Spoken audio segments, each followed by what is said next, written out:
Reading for most people is this historic thing that's been around for 8,000 years, and in some parts of the world even longer than that.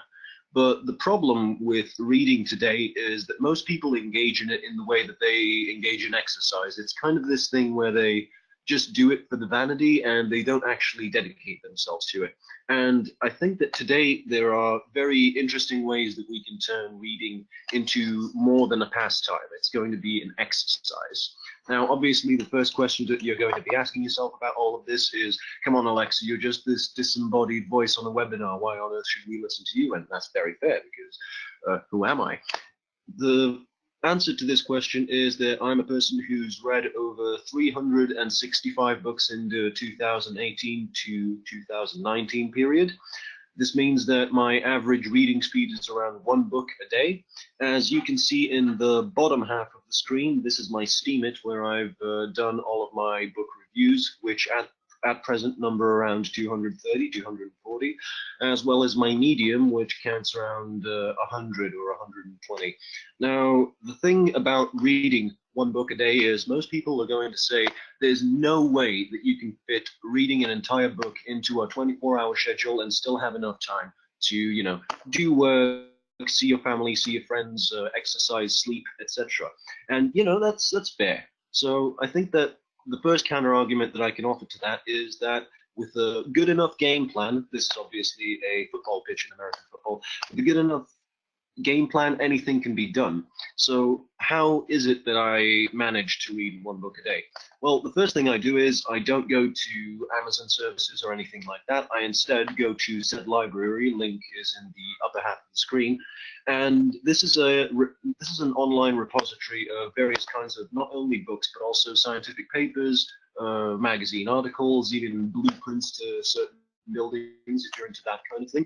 And I think that this website is an absolute gem as far as finding good literature on anything goes.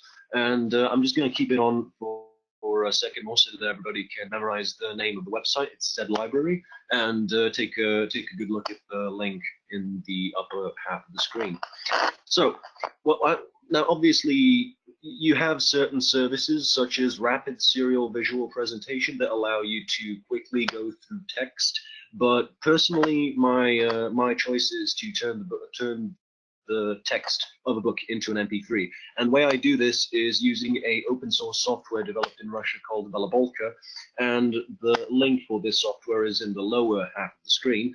So what you would do with a software like this is just grab all of the text from a PDF or a similar document, paste it into the window that you see, and just convert it directly into an MP3, where a synthesized voice of pretty decent quality is going to read it to you at pretty high speeds. And I think the high speed is actually quite relevant, because most people can only speak at speeds of around 120 words per minute, such as what I'm doing right now.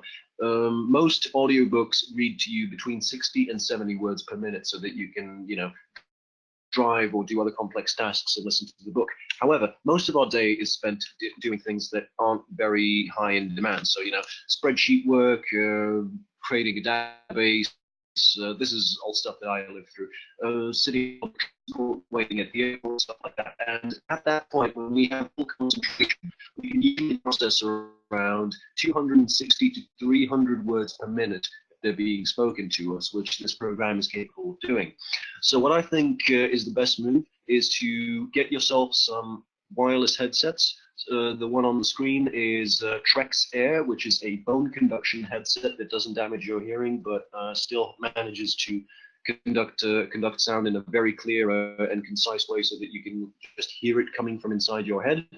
And what you want to do is you want to get a list of books that you want to learn about. You want to find, for example, if you're into the search engine optimization, or if you're into fintech or whatever it is, you want to get a list of, say, the top 20 books in the field, and create a plan of which books you want to read first. You want to get reviews of the books first, and then you can start to fit that into your schedule by, say, waking up 1 hour earlier than normal, spending time in the bathroom listening to books, etc., taking 1 hour out of every day to download more books and convert them into MP3s.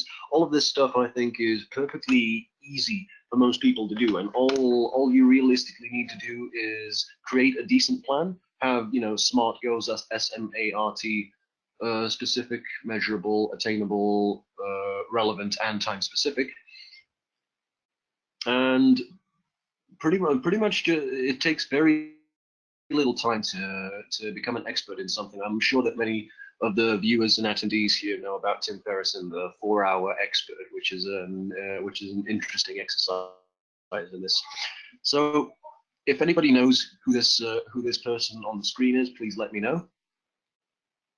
If not, I'm going to uncover it anyway.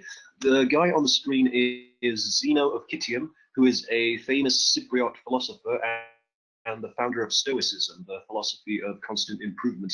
And you know, back in ancient Greece, the sophists and philosophers were capable of memorizing around 150 names after hearing them once at a dinner party. And I think that this genetic ability that we have locked within us to become absolute geniuses still needs to be exercised. And you know, everybody here is an entrepreneur, and you totally get that the pressures of the market make us evolve. And I do hope that everybody who's learned about the tools that I've shared today can start exercising the reading of one book a day and truly move on to the next stage in their development. Thanks everybody so much for your time. If there's any questions about this, just direct message me and I'll be sure to address them.